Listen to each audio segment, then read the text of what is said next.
Assalamu alaikum everyone. My name is Hauwa Abubakar. I'm a medical student at the Habib Medical School of the Islamic University in Uganda.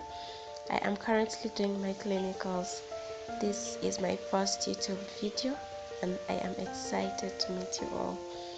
So this channel is going to be about a sum up of my experiences as a medical student, which I feel would be beneficial to both those who are into the medical field and those who are not.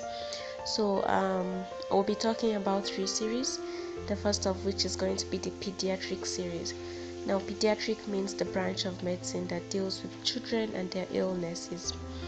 So my inspiration to do this came from when I did my first rotation at the pediatric ward, and I noticed that so many children died from illnesses which would term as killer diseases in children, namely diarrhea, pneumonia, malaria, measles, and malnutrition.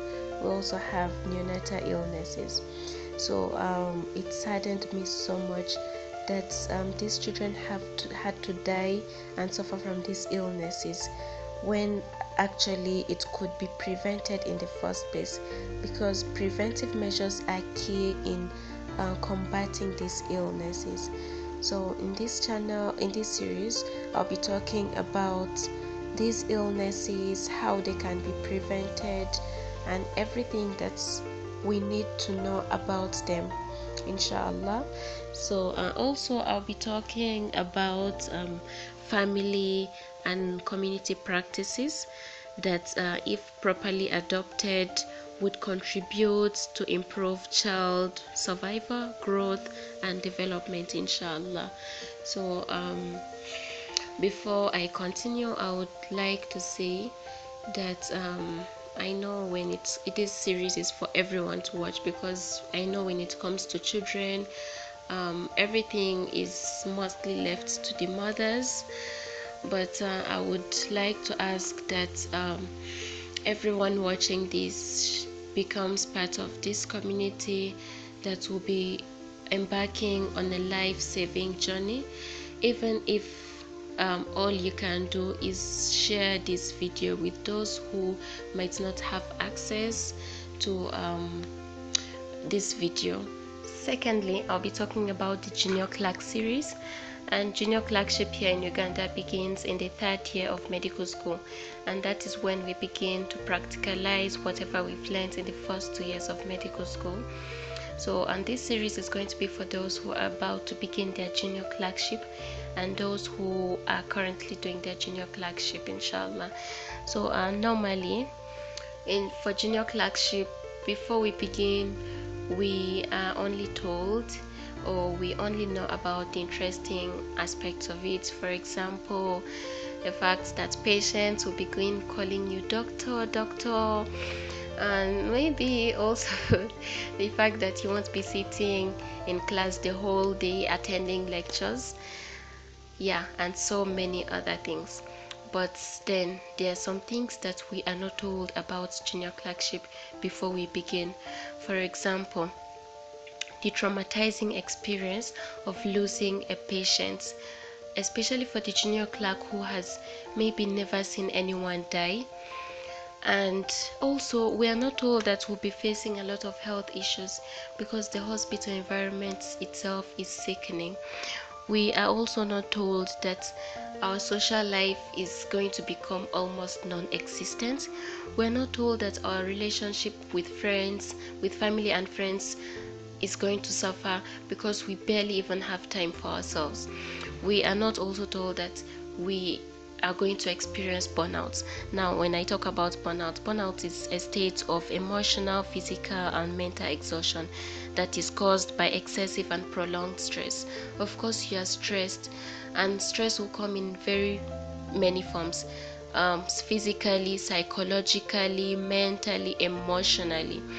So I'm saying all of this not to maybe scare you or anything like that, but I feel like when we are aware of such challenges that we'll be facing, we are better prepared for them. So this in this series I'll be talking about all of these challenges. I'll be talking about the individual rotations, inshallah, and talk about what they entail, and we'll also be talking about how to get ready for junior clerkship, because mostly when we're about to begin junior clerkship, we don't even know what we will be needing. Yeah, so all of that, inshallah, I'll be talking about them in this series. Thirdly, we'll be talking about the Muslim Doctor series.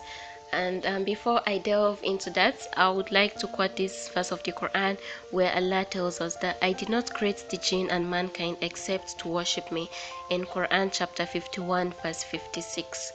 Now when we talk about worship, worship encompasses all the words and actions that Allah loves, like praying, almsgiving, fasting, honest words, being dutiful to parents, and so many other things. However, the busy schedule of the Muslim doctor does not allow for him or her to engage in most of these acts of worship. So, but then Allah also tells us in another verse of the Quran, which is chapter 64 verse 16, that so be pious to Allah as best as you can, literally as much as you are able to. So in this series we'll be talking about how the Muslim doctor can do his or her duty to Allah, and also keep up with his or her busy schedules. Also, we'll be talking about how the Muslim doctor is going to be of benefit to the Muslim Ummah. We do not want to become those doctors who will see our fellow Muslims maybe at the hospital and we can't even say salam to them, we can't even smile at them and maybe help them even in the smallest ways possible. So we'll be talking about all of that, and also be talking about the struggles of the Muslim doctor, especially in the face of Islamophobia. And that brings us to the end of this series that I'll be talking about in this channel, inshallah. I know that most of you have even better ideas as regards everything that I've said in this video, and I would love to connect with you all in the comment section when you let me know what you think about this video and everything that I've said about in it. And lastly, I would like to say thank you to everyone who has stayed till the end of this video, and would like to ask that you like, share and subscribe to this channel. And until next time, stay safe.